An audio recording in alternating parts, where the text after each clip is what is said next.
I'm a lot different than a lot of other people in the way that, like, I kind of like being alone a lot of the time. So from my perspective, I think there's an epidemic of people feeling lonely and not feeling comfortable being by themselves. I don't think that's the only thing, and there's a lot more to it than that. But I do think that's a factor that people just don't really talk about a lot. Because there's a lot of people that, like, back in the day used to work by themselves most days. Think about, like, a farmer or something like that. Being lonely doesn't equal being alone. Yeah, but, like, then that becomes very complex to talk about. Well, anyway, let's look at what they have to say. Hi, welcome to another episode of Cold Fusion. He held his phone close, eyes searching for privacy. The man scarcely noticed the subway riders around him, or the 90-year-old artist sketching his hunched frame from across the train. In the 7 decades since Alex Katz first drew the outlines of commuters on New York City's early morning trains, the chattering riders and newspapers had all but gone. In their places were people who rode alone, together. That's really cool. I don't know why. I just think that's so fucking cool. That, like, this same guy used to draw pictures of people looking at the newspaper, and it's now people looking at their phone. Light in their eyes, reflecting the glow of their smartphone. That was a quote from the Dallas Morning News. This short imagery is something that we see and all understand, but never really think deeply about. Why does it seem like less people are talking to each other in public? Why do we collectively prefer the dim glow of a smartphone screen? I think also another reason why people don't like talking in public is that the amount of people that get recorded in public without their consent has a chilling effect on people wanting to interact with each other. Because, like, you never know if somebody's trying to talk to you for, like, a YouTube video or something like that. Or if you say the wrong thing, you could get, like, recorded and then put on the internet and people, like, shit on you. I think there's a lot of people that are kind of a little bit, on edge because of that. And I don't think that's the main reason. I just think that's a reason that exists. That's all. Do you remember your childhood neighborhood? Yeah. Chances are, you probably felt like it was one big family. Everybody knew each other, celebrated together, and would offer help when needed.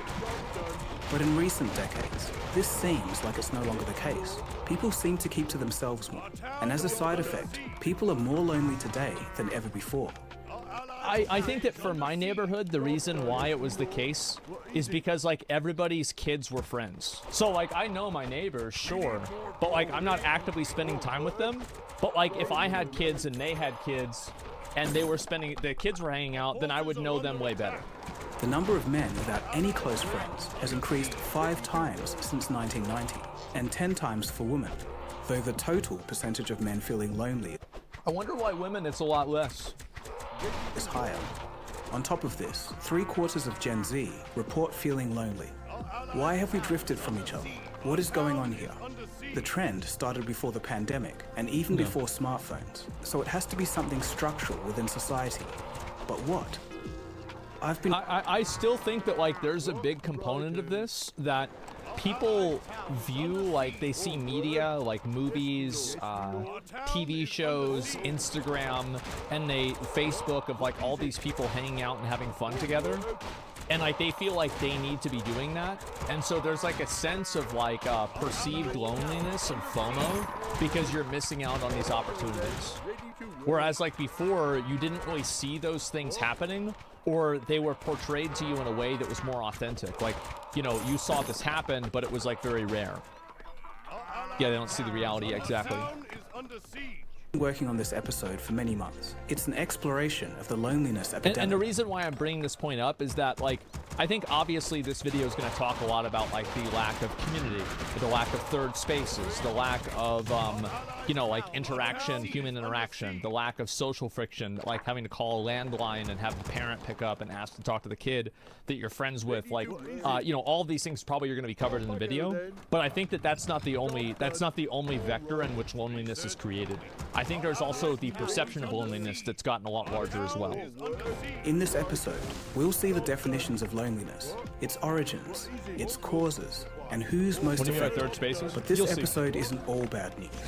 We'll explore some very real ways to combat loneliness. This isn't the kind of video I normally do, but I think it's an important... But third spaces, by the way, is besides work, besides home, besides school, besides home.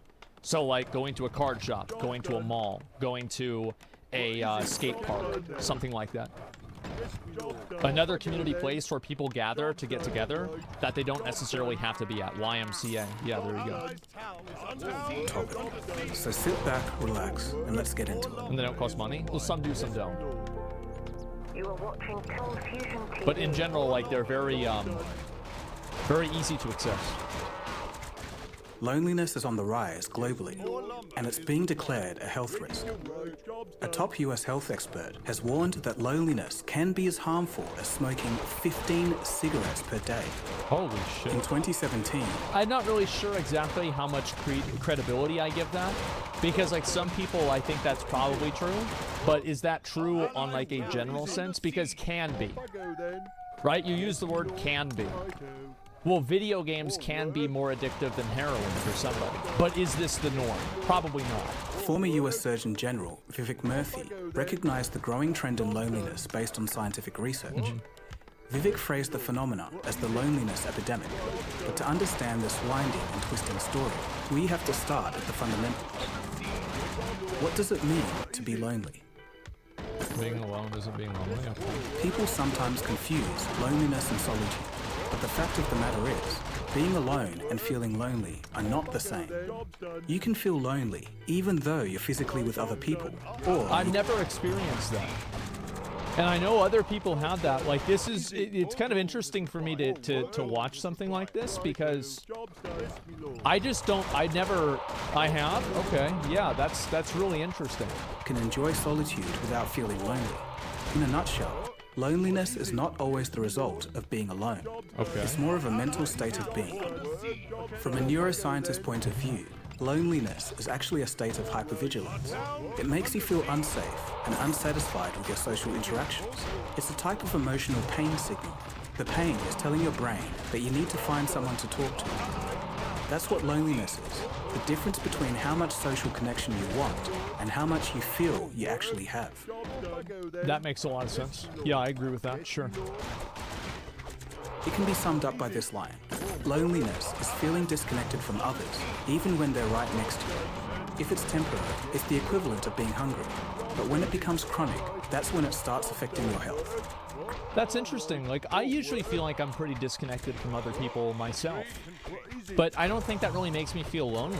Yeah, it isn't about you? Well, no, yeah, of course it's not about me, but I'm talking about it because it's me watching the video, right? Yeah, I'm okay. Chronic loneliness can trigger a fight or flight response, and when that becomes bad enough, it becomes ingrained in our nervous system, resulting in anxiety, depression, and even anger. The pandemic poured fuel on a fire that was already burning. Dr. Vivek Murthy, the U.S. Surgeon General, says loneliness is an epidemic, the focus of an 80-page advisory he is releasing today. We're used to thinking about smoking and obesity as clear public health concerns. Yeah. So you're saying loneliness is comparable to smoking in terms of the detriment to your health? Yeah, in terms of the risk that it poses for premature death, yes. The cure, Dr.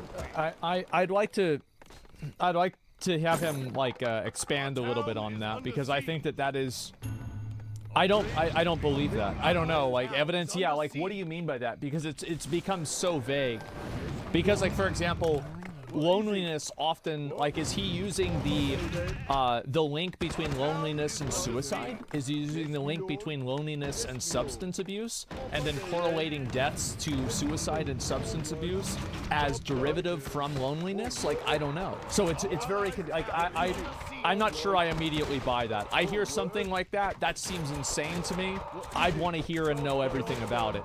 But I do think that obviously, you think about a lot of the like mass shooters, you know, school shooters, stuff like this.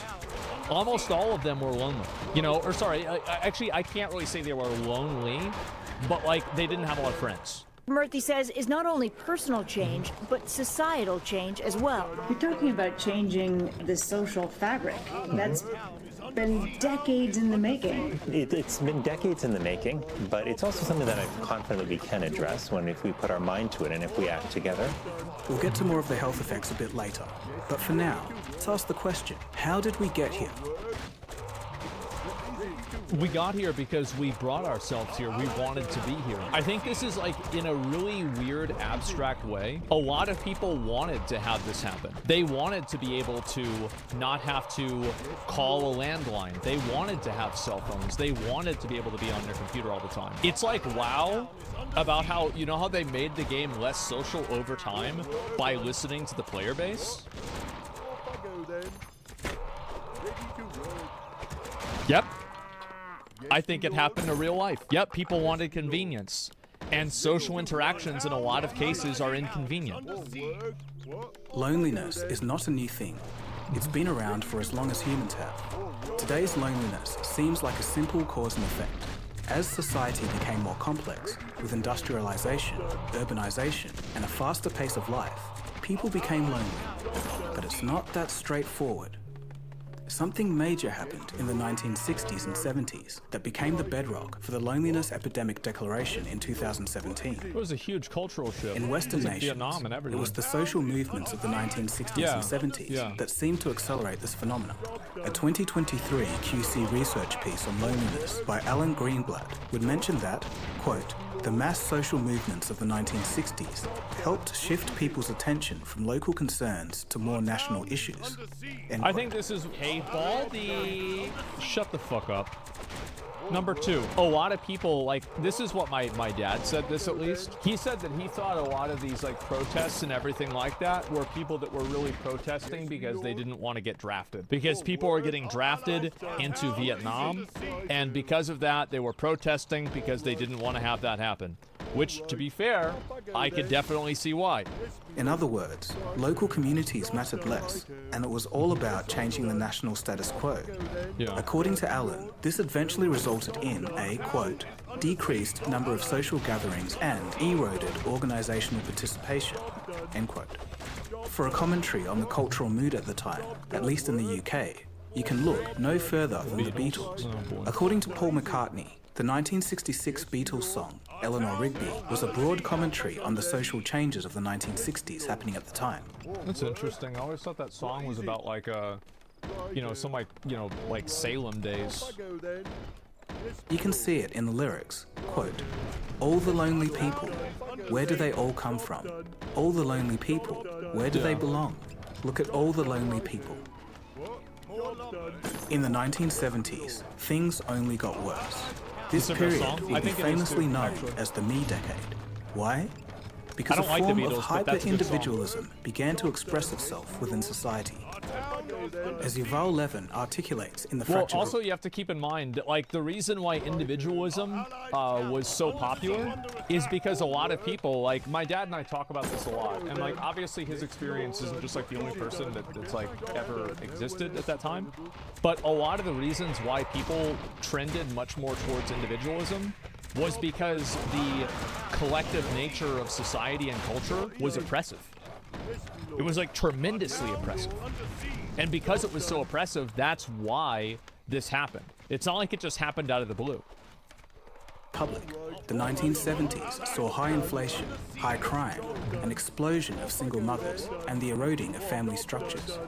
Why collectively care about changing the world, or even the local community, when everyone has their own problems to deal with? Exactly. The 70s saw tensions between different sects of society grow. Divorce rates would more than double between 1960 and 1980. And also, like, I do think that this is going to be kind of a controversial take, but I do think that at this point, religion was, like, kind of falling off, right? And, like, compared to now, like, religion was, like, really, really good, really high. But I think that, like, a lack of, like, a shared, like, moral value system, I think also hurt the amount of people that were, like, willing to think about their fellow man. Because while you don't need religion to dictate morality, a lot of people do. And a lot of people, well, I don't want to do this bad thing because then the devil's going to set me on fire for it. I think that a lot of people, there's a reason why they're God-fearing Christians. There it is. Religion is absolutely a tool of keeping people, like, involved with their community. Society was rapidly changing, and religion and it is coming caused back a great now. upheaval. I've noticed From that. around this time, society lost its I think cohesive so. glue. People would break out from the crushing conformity and turned inwards towards the satisfaction of individual wants and needs. People moved away from tradition and took their own paths in life. Of course, this resulted in more freedom of expression and less repression. But Levin states that the price we paid for this new freedom has been high. Quote, "We have let loose a scourge of loneliness and isolation that we are still afraid to acknowledge as the distinct social dysfunction of our age of individualism." End quote. In other words, loneliness has thrived and evolved from our increasing individualism. Filmmaker That's David probably true. He's right about that. Hoffman speaks to Rushworth Kidder, a man born in 1944. His historically massive generation, called the baby boomers, would come to maturity in the 1960s and 70s. He describes his lived observations of witnessing the dissolving of society. We're made for each other. There is a sense in which society matters because we're part of it and we need to participate in it. It's not going to work all by itself. And what happened in my generation, it seems, again... I think that's probably true. Like, how many of you guys, whenever you go to vote locally, you don't know what, like, 90% of the things on the local ballots are? Interesting. Very interesting. But, like, you're also, at the same time, you're also well-informed about, let's say, Trump being taken off the ballot in some country. Or not country, in Colorado. Some state.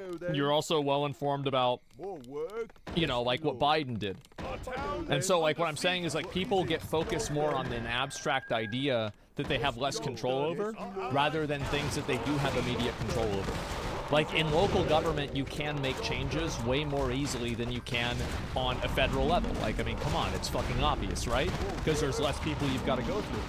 So, I think that this is, and also, like, is this a learned type of ignorance that's been projected by media or by the government itself in order to make themselves less accountable? I don't know. And again, is people coming up to that realization and then just sort of something turning off, and off they drift off into sort of separate orbits, flying around as kind of unattached asteroids out there.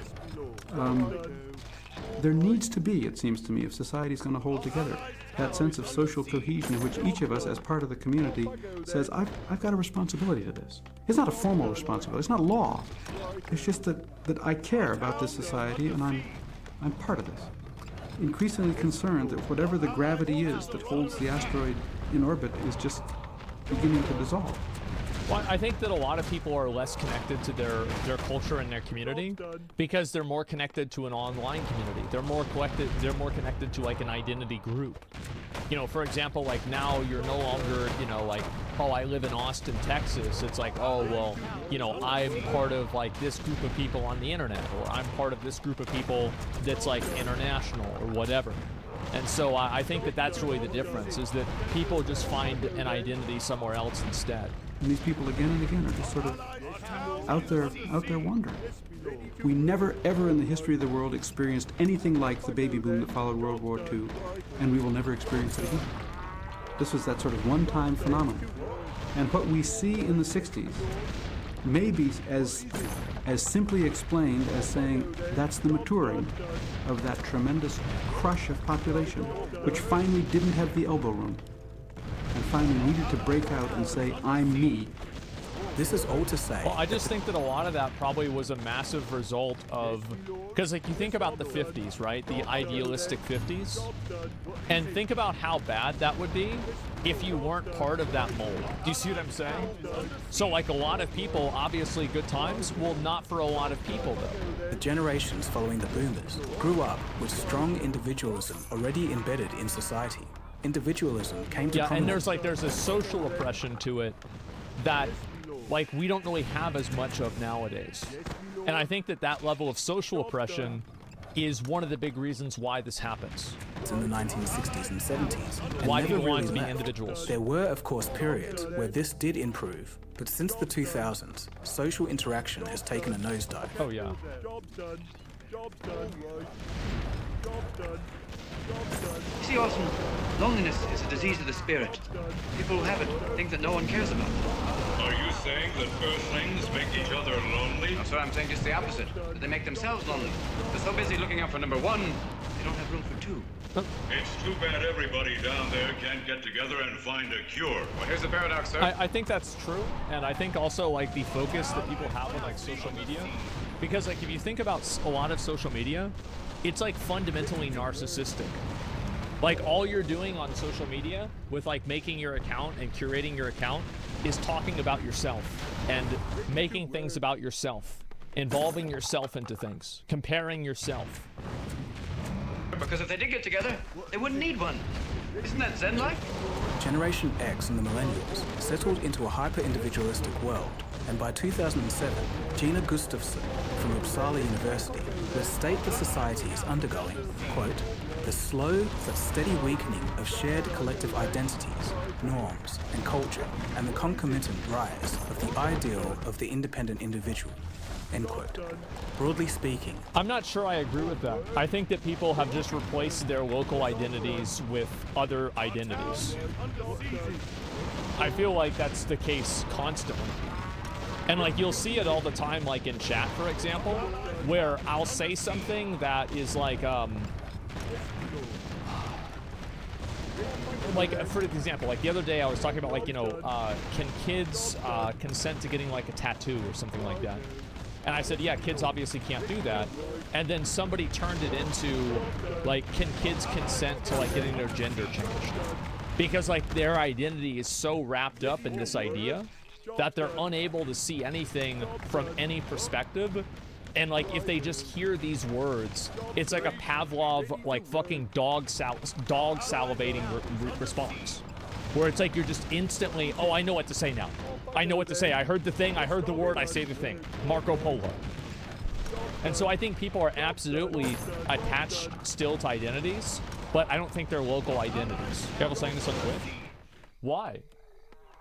I'm never careful about anything that I say. And actually, that's not true. I am actually very careful about what I say, and I try to say it in the best way possible. But I'm never afraid to say something that could be taken out of context. My generation, Millennials, and Generation X were the most individualistic generations of all. That is, until Generation Z. You guys got the shortest end of the stick. You came of age during the explosion of the most individualist tool known to man, during curated algorithms tailored to the desires of the individual.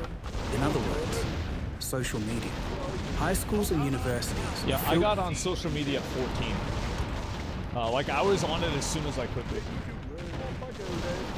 With people physically sharing the same space, but with every idle minute, a phone is pulled out. This is something that wasn't even the case 15 years ago. Of course, technology isn't inherently a bad thing. It is a tool. It can improve our lives. But if we strip away the benefits of convenient connection, what are we left with? A screen that separates us from the real world and the people around us. A device that consumes our attention and time. A platform that keeps us entertained, but separated.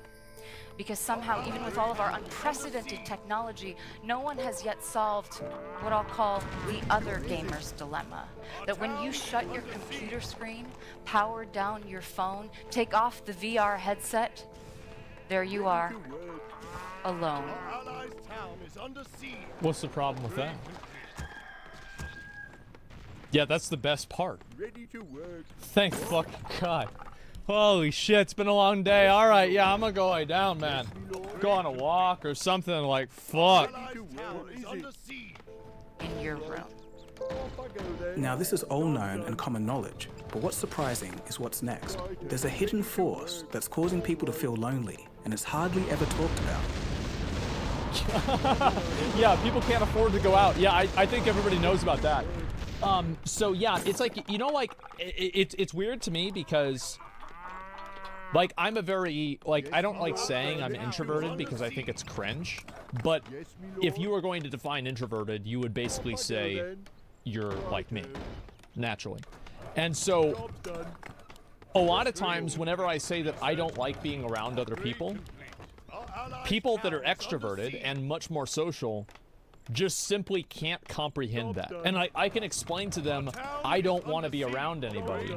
And they say, no, it's okay, it'll be fun, right? Or no, you know, you'll be glad that you did it, or something like that. It's draining as fuck. It's extremely draining. And I'm thinking to myself, am I doing that to extroverted people that are being alienated and isolated by social media? I think I am. I think I'm doing the same thing that I'm complaining about. Because from the same perspective, it's just the opposite direction. Because like, I think that there are a lot of people that feel this way, and I don't really know how to address it, right? Because I'm completely different from them. It's like, how do you solve the problem of a parrot? How can you think like a parrot? You can't.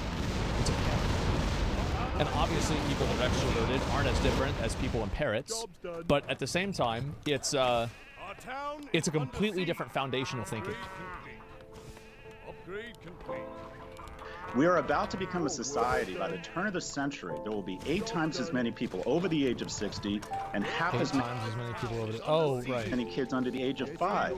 Is this the world we want? Aging society, we want a lack of kids. We want a lack of ability to create households. The happiest, most prosperous, most purposeful people. Well, people don't have kids. There's 2 reasons why people don't have kids. Number 1, people don't have kids because they can't afford to have kids.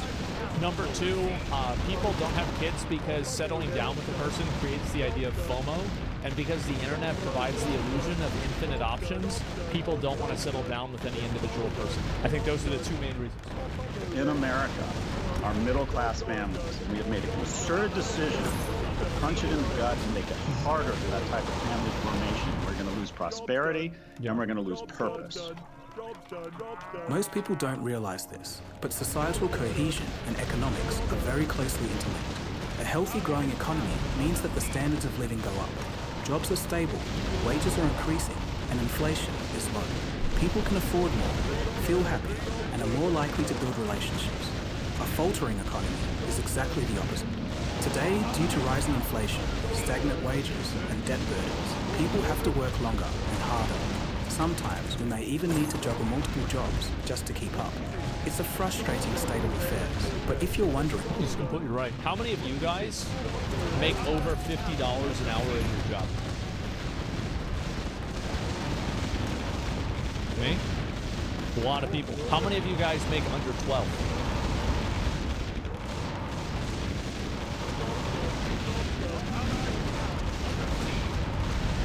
That's a lot of people too.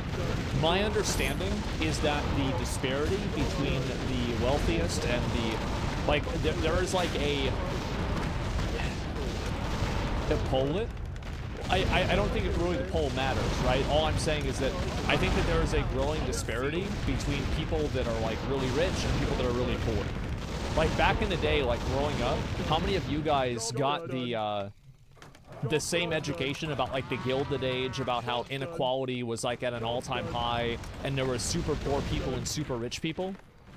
You guys all got that education, right? The huge disparity? Yeah, Great Gatsby, all of that. I bet they don't teach that anymore now, because now it's infinitely worse than it was then. So like the shock factor of how bad it used to be isn't there anymore. Because it's like, yeah, of course I know what it's like. It's worse now. Why the world is like this. I fully explained it in my episode, How the 2008 crisis still affects you. In that episode, I described how the true economy died in 2008 and has been on life support ever since. Because of horrendous government policies and reckless behavior from the financial sector, people have been struggling to make ends meet. Slowly at first, only to be accelerated by the pandemic. Today, it's a constant fight. Yeah, I'm like, I don't have enough, like, I don't have enough information to, like, really comment on that. I really just don't understand that well enough. But I have to watch the video and be more educated on it. But I do think that, like, for example, I'm 33. And so whenever I was, like, early 20s, like, that was whenever 2000, like, 2008, 2009, 2010, 2011, right? These were, like, very, very, very bad years. And, like, how many of you guys are, like, right around my age, and, like, you remember how fucking hard it was to get a job? And I think that, like, this is a paradigm shift that I noticed on the radio, is that I remember back in the day, Indeed and these other job websites, were advertising to people looking for jobs. They would say, we can get you a job. Nowadays, I hear the same radio station and the same ad for the same company, and now they're saying, we can get you employees. That is a tremendous fucking difference, and it's a total paradigm shift. Because back then, holy fuck, like, it was impossible to get a job. Like, I couldn't get a job at Walmart. It was so bad, and you were competing against people that were like 43. And it's like, this person has 20 years of experience. I can't possibly beat this person. Like, why would they ever hire me over them? Now, obviously, I should have tried harder. I could have gotten a job, and I probably could have if I had put in more work. And it's always, at the end of the day, your responsibility to take care of yourself. But, man, it was harder to do that with less effort than it is now. Or than it was in 2005. Millennials actually have the worst entrance into the workforce, especially the ones that are around my age. To stay in the disappearing middle class, all across the world, an increasing number of people are taking up second jobs. Most young people are working, but still can't afford to rent or buy a home. Well, people are taking up second jobs, and also people are making like secondary money. Like I read it's like some sort of fucking statistic that I'm trying to remember like what exactly it was, but it was like some like multiple like number of figures of like girls that were between like the ages of like 18 and 25 or something like that had OnlyFans. Like, I'm trying to remember like what the percentage was or anything like that. I don't remember what it was, but it was like a shockingly high percentage of them that had it. And it's like, think about the amount of guys that are doing 3% in USA. Was that it? 3%? That's fucking insane. Think about that. 3%? That's huge. That's self-employed women. Yeah, that's fucking massive. So does your ex, bro? Yeah, and probably the next girl I'll date might do it too. I've got no problem with it. I'm not saying that it's a bad thing. You're totally missing my point. Like, it's not about whether I agree with it or not. It's about whether I'm saying that this is, like, people, the reason why a lot of these girls do OnlyFans is because it makes more money than they could make from a job. Straight up. Is it though? It's not the point. I don't want to argue about this, like whether it's right or not. This is a moral argument. It's boring to me. My point is that this is happening. And also, like, just because of girls, right? I use an extreme example. How many guys do you know that tried to start streaming or making YouTube videos to like make extra money? A lot of people. Zero? Well, for me, I know a good number of people that have tried to do that. And also a shitload. Also, what is the most wanted job for kids nowadays? Well, it's being a content creator, being something like that. It's because people also, I think nowadays, value autonomy more than they used to. Yeah, YouTuber, streamer, influencer. Yeah, in China, it's astronaut or doctor. I'm sure that'll work out great. But anyway, yeah, it's a huge factor. Too expensive to go out. In all of that, where is the time? Yeah, I used to never be able to go out. Like, my idea of going out would be me and Zach driving to Jack in the Box and buying a drink for $1 because they were on sale during the summer. And then we would drive back to the house and play World of Warcraft for 8 hours. That was my idea of a good time. The local Taco Bell, yep. Good times? That was great. Money or energy for socializing. This impacts how lonely we feel. Yeah, I think also people, you're definitely right. Like, a lot of people don't have the, like, they get more socially drained from jobs now. Because I feel like more and more jobs, and I don't know if this is because of, like, you know, what I do, but, like, a lot of people, even that aren't actual streamers or YouTube content creators, they're, like, always on call in one form or another. Like, they're always keeping up with their job. They're always, you know, keeping up with trends related to their job.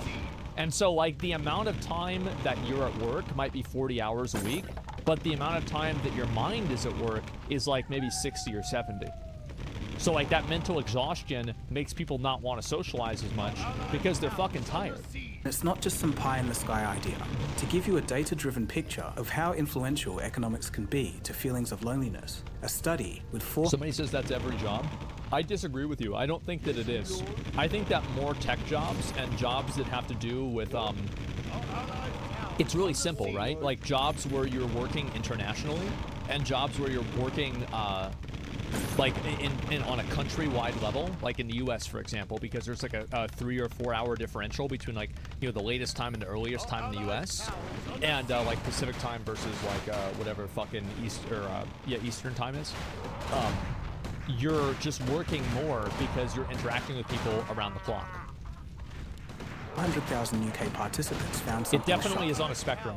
If you measure the amount of loneliness felt in the aftermath of the death of a spouse and divided that by 4, that's the same amount of loneliness as going from earning over £100,000 down to under 18,000. The researchers also stated that losing this much income is half the loneliness felt from a divorce. The measures of loneliness were quantified by a range of survey questions. It's not directly intuitive, but I don't really put a lot of stock into a like I don't put a lot of stock into like those questionnaires. I think it's like it's a good thought experiment, but I think that once you start reducing things like that into like numbers and percentages, I think that's whenever you get lost in the sauce. Being in a desperate economic situation directly increases feelings of loneliness. So now that we know some of the causes, in all society, who is the most affected? Statistically, it is not the elderly it's young anymore. guys. Now, it's the young. Yep, young guys.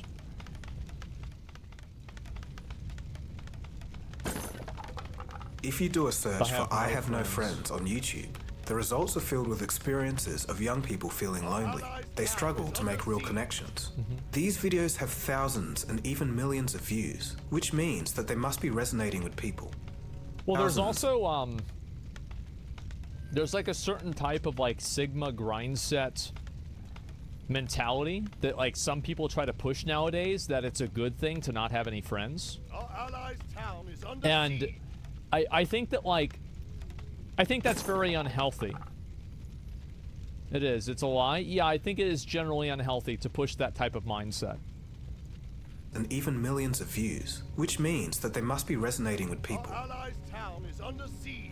And when I got to my late 20s, and a lot of you can probably attest to this in the comments, let me know, but when I got to my late 20s, those friends disappeared. And it's not because they were like, I hate you, Cody. It's nothing like that. No. Everybody my age seems the same. That just seems how it is nowadays. And it's hard to say. Like,